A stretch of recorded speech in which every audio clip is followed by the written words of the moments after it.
Le 1er décembre, alors que le monde regardait Wilder et Tyson Fury s'affronter pour le titre WBC des poids lourds, c'est même étrange. il y avait un autre champion WBC qui défendait sa ceinture, c'était Adonis Stevenson. Ce combat-là, il l'a perdu. Gvozdyk lui a arraché sa ceinture par KO dans la 11e reprise. J'aurais pu faire une vidéo réaction à ce combat-là, mais 24 heures après, on a appris que Adonis Stevenson avait fait un malaise à la sortie de sa douche, donc juste après, donc il s'est relevé, il est allé dans le vestiaire, il a pris sa douche et il a fait un malaise. Et là, son staff a tout de suite pris la décision de l'envoyer à l'hôpital. Et à l'hôpital, ils ont senti que c'était grave et ils l'ont mis dans un coma artificiel pour le protéger. Aujourd'hui, on est le 17 décembre et la situation ne s'est pas assez améliorée pour que je vous donne les bonnes informations. Alors j'ai décidé de vous faire une histoire de boxeur. Je vais revenir sur le parcours d'Adonis Stevenson.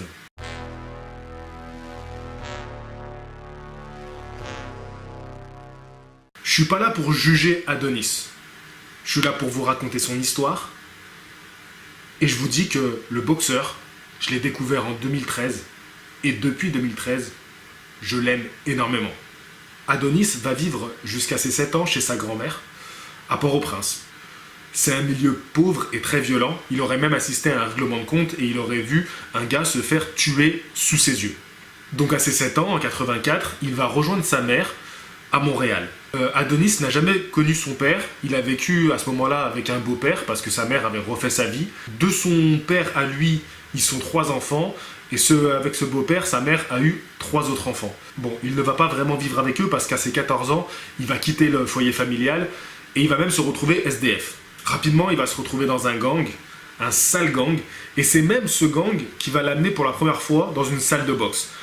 Pour être exact, c'est une salle de kickboxing. Et il va rencontrer l'entraîneur Tiger Paul. Le chef de ce gang-là, ce gang de gamins parce qu'ils ont entre 15 et 18 ans, le chef de ce gang va demander à Tiger Paul de tester les membres de son gang. En fait, il veut savoir qui est vraiment balèze dans l'équipe. Et tout de suite, Adonis, l'entraîneur va sentir qu'il a le truc. Et il va vouloir le garder, le prendre sous son aile. Adonis de lui-même, il va dire qu'il ne veut pas faire du pied-point, mais il veut plutôt faire de l'anglaise, parce qu'il sent qu'il peut rapidement se faire de l'argent là-dedans. Tiger Paul, il va vouloir tout de suite l'emmener aux États-Unis, lui faire un stage là-bas, mais le problème c'est que ce fameux chef de gang va vouloir participer aux transactions. Il va vouloir que son nom soit présent sur les contrats, il va vouloir être impliqué dans la carrière d'Adonis. Et le problème c'est que Adonis, il va faire le mauvais choix à ce moment-là. Et au lieu de se débarrasser de ce mec, eh ben, il va le suivre. Et il va même s'écarter de la boxe parce qu'il va aller de plus en plus loin dans le délire gangsta street, c'est qu'il va se mettre à avoir des filles, mettre des putes sur le trottoir. Avec ce chef de gang là, ils vont avoir des filles qui vont avoir des appartements et ils vont faire des passes. Adonis, il va même avoir 2 filles à son compte et ces filles-là vont être plus ou moins dingues de lui, amoureuses de lui. Il va leur promettre des fiançailles un jour, il va jouer sur la corde sensible. Et c'est vrai que c'est des filles qui étaient vraiment amoureuses de lui parce que au procès plus tard, parce qu'on va arriver à un procès, je vais vous en parler, eh ben elles reconnaîtront d'elles-mêmes qu'elles étaient dingues de lui, elles étaient prêtes à tout pour Adonis Stevenson. Des années plus tard, il dira qu'il n'était que le garde du corps de ce fameux chef de gang. Mais en réalité, il était bien plus que ça, il était son bras droit. Et ces filles-là, elles vont subir des violences, forcément, monde de la rue, monde de la prostitution, elles vont subir des agressions sexuelles, et quand elles vont vouloir un peu s'émanciper, ça va être de plus en plus hard. Les gangsters, ils rigolent pas avec ça. Si tu veux t'échapper, que tu sois un membre du gang, ou pire, les filles qu'ils font travailler, ou même les clients, ils rigolent pas.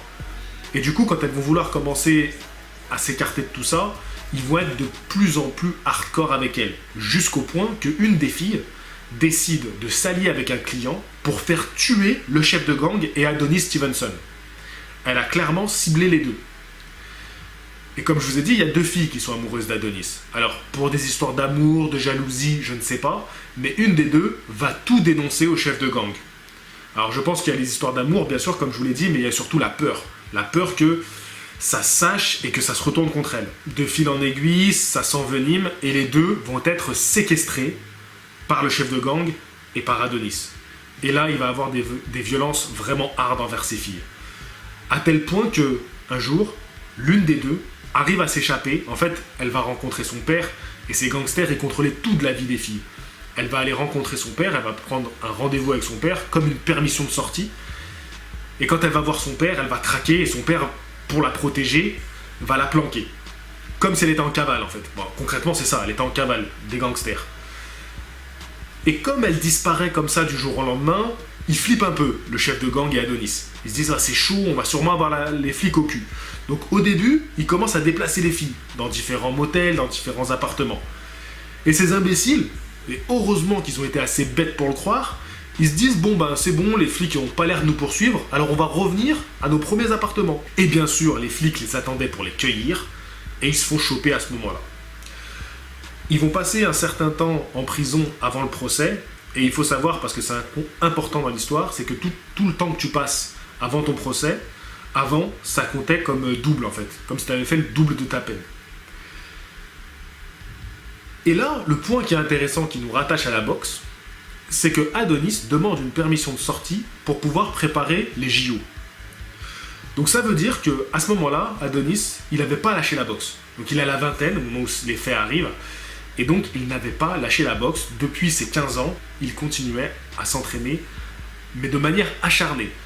Il va dire qu'il s'entraînait 6 heures par jour, et il dit qu'il fait 2 heures de course à pied. Alors, est-ce que c'est vrai? Est-ce que c'est faux? Est-ce que c'était une préparation intensive parce que les JO allaient arriver? Ça, on ne le saura jamais. Peut-être qu'il a fait un peu le flanc devant la juge. Bon, ça, voilà, on ne peut pas vraiment le savoir. Mais en tout cas, ça veut bien dire que la boxe, pour lui, c'était quelque chose d'important et qu'il avait vraiment misé dessus. Il y a même une des filles qui était impliquée, qui, des années plus tard, témoignera pour dire qu'elle pense que Adonis, il se servait de la boxe comme un défouloir, comme un exutoire. Parce qu'il avait tellement la pression de ses chefs de gang, elle était persuadée qu'il lui faisait peur et que c'était pour ça qu'il ne le quittait pas. Et ben dans la boxe, à travers le gymnase, à travers les rencontres qu'il faisait là-bas, et ben ça lui permettait d'oublier le gang. Et c'est un témoignage très intéressant. Adonis va prendre 4 ans de prison et le chef de gang, lui, va en prendre 5. Vraiment, par rapport au fait que j'ai pu lire, je trouve que c'est pas grand-chose. Bon, au final, il va faire que 2 années, parce que comme je vous l'ai dit, le temps qu'il a passé en prison avant, ça compte double. Et au bout de 2 ans, quand il sort, il décide de ne plus jamais retomber en prison. Il y a quand même une petite anecdote qui est marrante, ça, je sais pas si ça va vous faire rire, mais quand il est en prison, on raconte qu'il a eu une altercation avec un mec, c'était une altercation verbale, et il y a eu une bagarre suite à ça. Et quand les matons sont arrivés sur le lieu de la bagarre, ils ont trouvé le mec qui s'était embrouillé avec Adonis étalé au sol, et Adonis, à ce moment-là, il lui met une frappe, un grand chassé pleine tête, et le gars il va se retrouver hospitalisé dans le coma. Donc on raconte que c'est même un des faits les plus violents qu'ont pu voir les matons. Adonis dira qu'ils étaient venus à 10 sur lui, qu'il en a mis 5-6 KO, donc c'est vrai que c'était une bagarre qui a impliqué une dizaine de personnes, mais on n'a pas vraiment le détail. En prison, vous savez, on ne sait jamais le vrai du faux. En tout cas, ça c'est un fait qui est réel parce qu'il a pris 1 mois de plus pour cette action-là. Donc à sa sortie de prison, Adonis il décide de se remettre à la boxe de manière sérieuse. Il va passer rapidement par une carrière amateur, il va avoir 33 victoires et 5 défaites. Ce qui est intéressant, c'est que dans ces 5 défaites, il y a 2 fois Jean Pascal. Jean Pascal qui est aussi canadien. C'est avec Yvan Michel qui va signer son premier contrat professionnel et il va démarrer en 2006. Le problème d'Adonis, c'est qu'à ce moment-là, il a beaucoup de mal à faire confiance aux gens autour de lui, il va souvent changer de gymnase, donc c'est très dur de pouvoir contrôler sa carrière. Et pire, c'est qu'en 2009, il va s'associer à un mauvais promoteur et il va décider de le suivre aux États-Unis. Jusque-là, Adonis avait fait tous ses combats au Canada. Donc il suit ce promoteur en espérant avoir une belle carrière aux États-Unis. À mon avis, il a surtout suivi un très beau chèque. Mais arrivé aux États-Unis, le promoteur ne lui donne aucun combat. Et Adonis, qu'est-ce qu'il fait? Il sort, il fait la fête et il boit beaucoup d'alcool. S'ensuit une dépression. Au moment où il décide de se barrer, de retourner au Canada, le promoteur lui dit « Ah, attends, c'est bon, je t'ai trouvé un combattant, y a pas de souci, on va faire un combat. » Mais forcément, combat de dernière minute, Adonis il est pas préparé, il a trop fait la fête, et ben il se retrouve KO au deuxième round. Faut quand même savoir qu'il a envoyé son adversaire au tapis dans le premier round. Bon, après cette défaite, son promoteur le lâche, et il retourne au Canada. Là-bas, il veut retourner vers Yvan Michel. Mais celui-ci lui dit, bah non, attends, tu t'es barré, en plus quand tu étais en contrat avec moi, t'acceptais pas tout le monde, tu voulais faire le malin, mais t'acceptais pas tous les défis que je te lançais, pour moi t'es pas un mec de parole, je veux pas entendre parler de toi. Mais Stevenson, il fait comme on voit dans les films, ce qu'on voit quasiment jamais dans la réalité, il va s'acharner, il va revenir devant les bureaux de Yvan Michel tous les jours, il va insister pendant plusieurs mois, il va venir tôt le matin pour le croiser, pour lui montrer qu'il est là, qu'il est déterminé. Et Yvan Michel, il va accepter de le reprendre. À une condition, il va lui dire maintenant, t'acceptes tous les boxeurs que je te donne. En 2011, il fait un combat contre Aaron Pryor Jr. Et ce combat-là, il se rend compte avec son staff que techniquement, il est trop pauvre. Physiquement, il est impressionnant. Il a un super punch parce qu'il va encore gagner ce combat-là par KO, mais techniquement, ça va pas. Et son entraîneur, son mentor de toujours, son entraîneur du début, va lui conseiller d'aller à Détroit. Parce que dans cette ville, il y a le Kronk Gym. Et il y a surtout l'entraîneur Emanuel Stewart. Cet entraîneur qui a eu comme poulain le plus célèbre, Thomas Hearns. Mais aussi Klitschko et encore Lennox Lewis. Donc, c'est du gros calibre. Et quand il débarque là-bas, c'est pas du tout une star et il est même très très mal accueilli. Les mecs vont vouloir le tester et il va mettre ses adversaires au tapis. Et là, Emanuel Stewart, il a le coup de cœur pour lui. Mais à tel point que ça va être le premier boxeur canadien qu'il va accepter d'entraîner. Quasiment tout de suite, il va se déplacer jusqu'au Canada pour finaliser l'entente entre le promoteur et lui en tant qu'entraîneur. Malheureusement, Emanuel Stewart, il va mourir en 2012, donc l'année suivante, et il n'aura pas la chance de le voir devenir champion du monde. Ça me fait beaucoup penser à Cus D'Amato et Mike Tyson. Mais ça va quand même être le neveu de Emanuel Stewart qui va entraîner Adonis, et son neveu, c'est un ancien policier. Et lui aussi, il a le coup de foudre pour Adonis. Donc comme je vous le disais, l'année suivante, en 2013, eh bien Adonis devient champion du monde. Et c'est là que je le découvre. Je vous ai fait une longue vidéo pour parler de cette catégorie, de 10 ans dans cette catégorie. J'ai fait une rétrospective de 10 années dans cette catégorie des mi-lourds. Et je suivais beaucoup cette caté, et pourtant, j'aimais pas les boxeurs qui étaient champions. Et Chad Dawson, j'attendais qu'une chose, c'est qu'il tombe. Et quand je vois ce Adonis Stevenson, qui en 76 secondes met KO Chad Dawson, qui va tenter de répondre. Quand je le vois éclater de joie, comme un enfant, quand je le vois pleurer au micro,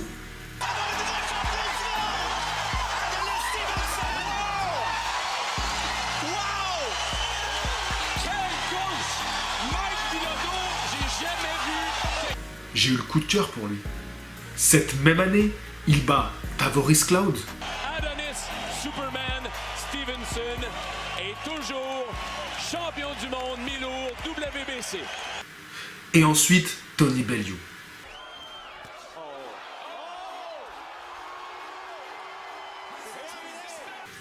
Et il devient même boxeur de l'année. Alors après, c'est vrai que il a profité de son statut de roi des mi-lourds, en tout cas champion WBC. Il a profité du fait que c'était difficile de faire des unifications de titres.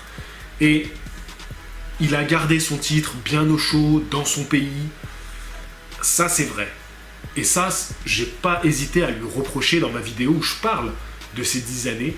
Même si je dis que c'est mon boxeur préféré, je reconnais que sur ce côté-là, il a abusé et qu'en fin de carrière, j'en avais un peu marre de lui. Faut quand même reconnaître qu'en 2018, il a fait 2 combats intéressants contre Badou Jack. Il fait un match nul. Et là, ce dernier combat qu'il fait, il est vraiment pas dégueulasse. Un abonné m'avait soufflé qu'il allait perdre ce combat-là. Et quand le KO a été annoncé, il m'avait dit « Tu sais, il s'est pas bien entraîné, il s'est pas bien préparé, j'ai pu le voir à la salle. » Et c'est vrai que quand je l'ai vu sur le ring, il n'était pas dans une super forme physique. Il était un peu gras, il n'était pas au top. Je pense que Adonis, il en avait un peu marre.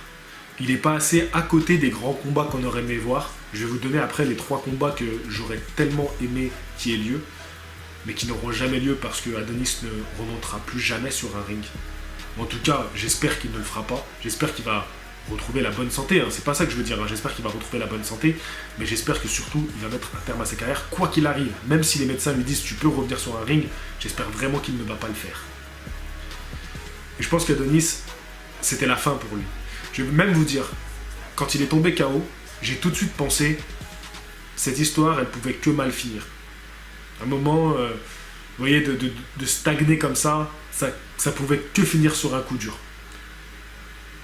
Je sais pas pourquoi j'ai pensé ça, c'est vraiment un sentiment, et quand 24 heures après, j'ai appris qu'il était dans le coma, ben, c'est comme si je le savais. Et ce qui est assez fou, c'est qu'avant qu'on apprenne qu'ils sont dans le coma, avant qu'il y ait cette triste nouvelle qui soit annoncée dans les médias sportifs, il y a un média canadien qui est un peu l'équivalent de l'équipe, c'est une chaîne, qui a tweeté, et moi j'ai mis en retweet, je vais rarement sur Twitter, mais là j'avais retweeté en dessous, et bien peut-être qu'on aura enfin notre combat entre Kovalev et Stevenson. C'est vrai que c'est un combat qui...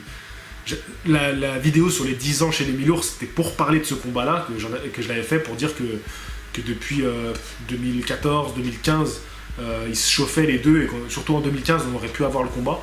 Mais donc c'était pour parler de ce combat-là, et je disais, comme Kovalev, il est tombé KO aussi cette année, peut-être qu'on aurait eu un combat, bon, pas avec la même saveur, mais on aurait pu l'avoir enfin en 2019.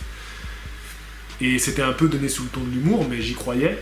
Et quand j'ai appris qu'Adonis était dans un état grave, j'ai bien compris que c'était terminé, et cette blague, elle m'a fait rire jaune un petit peu. Du coup, je vais rebondir sur les 3 combats que j'aurais vraiment rêvé de voir. Le premier, c'est contre Jean Pascal. Ils avaient un compte à régler, ils se sont longtemps chauffés, et je tiens à rendre hommage aussi à Jean Pascal, qui a été l'un des premiers à le soutenir et à lui rendre hommage et à prier pour lui. Ensuite, je tiens à dire aussi qu'il y a eu Badou Jack. On aurait espéré une revanche, mais Badou Jack l'a aussi énormément soutenu et voilà, envoyé beaucoup d'amour pour lui. Donc, comme quoi les adversaires, ils peuvent, même si on se fait la guerre sur le ring et qu'on souhaite s'arracher la tête, et dans les moments durs comme ça, on est ensemble, on est unis. C'est ça qui est la beauté du sport, et notamment de la boxe. Donc Jean Pascal. Ensuite, André Ward, surtout quand il a fait son retour et qu'il a pris les ceintures à Kovalev. Ça aurait été royal de voir un affrontement entre André Ward et Adonis Stevenson.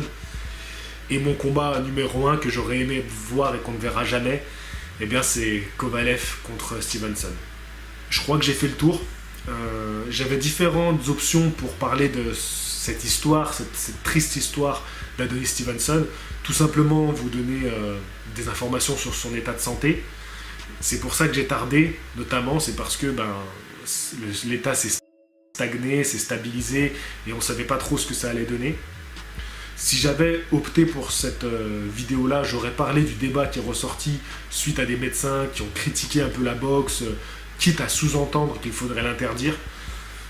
J'aurais pu parler de ça, pourquoi pas dans une autre vidéo. Dites-moi si ça vous intéresse de lancer ce débat-là. J'avais le choix de faire tout simplement une vidéo réaction comme j'ai l'habitude de le faire, mais je dois vous avouer que normalement les réactions je les fais à chaud. C'est ça qui est intéressant, c'est de faire une réaction à chaud, quitte à dire des bêtises, quitte à pas être assez dans le détail. Des fois on aimerait que je pousse plus le détail d'un point de vue technique, mais c'est une réaction à chaud, c'est un ressenti, et c'est ça qui est chouette. Mais là mon ressenti, mon émotion, elle était trop touchée, vraiment. Si je l'avais fait avant de savoir qu'il était dans le coma, pourquoi pas. Surtout que vraiment il y a des choses intéressantes à dire sur ce combat, donc pourquoi pas le décortiquer un peu plus tard. Mais là je ne pouvais pas. Je vous ai mis des messages sur Instagram et sur Facebook pour vous dire que franchement j'ai été affecté. Comme je vous l'ai dit, c'est un boxeur, c'était mon chouchou, et je le suis depuis 2013. J'ai eu le coup de cœur pour lui. Il y a un côté aussi humain quand on suit le sport, et c'est pour ça que je ne fais pas de live en fait quand je regarde de la boxe, parce que je suis dans l'émotion et je ne veux pas montrer ça à l'image. Il y en a qui le font, qui n'hésitent pas à se montrer dans ces moments-là, mais pour moi c'est un moment d'intimité, et il y a des choses qu'il faut garder aussi intimes. Tout ne se montre pas sur les réseaux sociaux. Voilà, je voulais juste finir par ça en disant que ouais, j'ai été vraiment vraiment touché et c'est pour ça que j'arrêtais pas de retarder cette vidéo, j'arrivais pas à la faire, vraiment. Et je suis encore ému par cette histoire. Je vous ai donné l'histoire d'Adonis, donc voilà, c'était pas un ange. Il y en a qui me l'ont dit, donc n'hésite pas à faire la vidéo, de toute façon c'était pas un ange. Il y a un article qui est sorti d'un journaliste qui se déchaîne contre toutes ces personnes qui ont craché sur Adonis après son coma en disant que c'était bien fait pour lui parce qu'il avait été une personne qui avait été mauvaise. Et, en gros, les histoires de karma, si tu y crois ou pas, ou en tout cas, une certaine justice. Moi, je suis pas là pour parler de ça, je m'en fous en fait. C'est ce qu'il a fait avant, il a été jugé. Mais en tout cas, Adonis, à partir du moment où il s'est remis vraiment dans la boxe, il n'y a pas eu d'histoire, et même sa femme actuelle avec qui il a un enfant en très bas âge, là, un enfant qui a quelques mois, vraiment tout petit. Il a beaucoup d'enfants, Adonis, je crois qu'il a 5 enfants, donc c'est un père, et en tout cas, une fois qu'il a décidé de se consacrer à la boxe et de se mettre dans le droit chemin, j'ai pas vu d'histoire, j'ai pas vu de frasque sur lui. Et je trouve que c'est ça qu'il faut retenir. C'est ça le plus important, c'est de voir que ce gars-là, par la boxe, il s'est rangé et ça l'a cadré. C'est mieux que le contraire, que de voir un mec qui part complètement en sucette, qui devient champion et qui continue à faire de la merde, qui se drogue, qui bat les femmes. Et il y en a dans la boxe, hein, on pourrait faire des vidéos sur le sujet. Donc là, je trouve que dans ce sens-là, je veux le mettre en avant. Si c'est dans ce sens-là, que t'as été une merde, mais que tu fais de ton mieux pour être une bonne personne, pour moi, je préfère mettre en avant ce genre de personnage-là, plutôt que le contraire. Et ça excuse pas ce qu'ils ont fait. Ça l'excusera jamais. Voilà. Je finis sur ce. À dans 2 jours pour une nouvelle vidéo. Je vous dis à la prochaine. Fighting!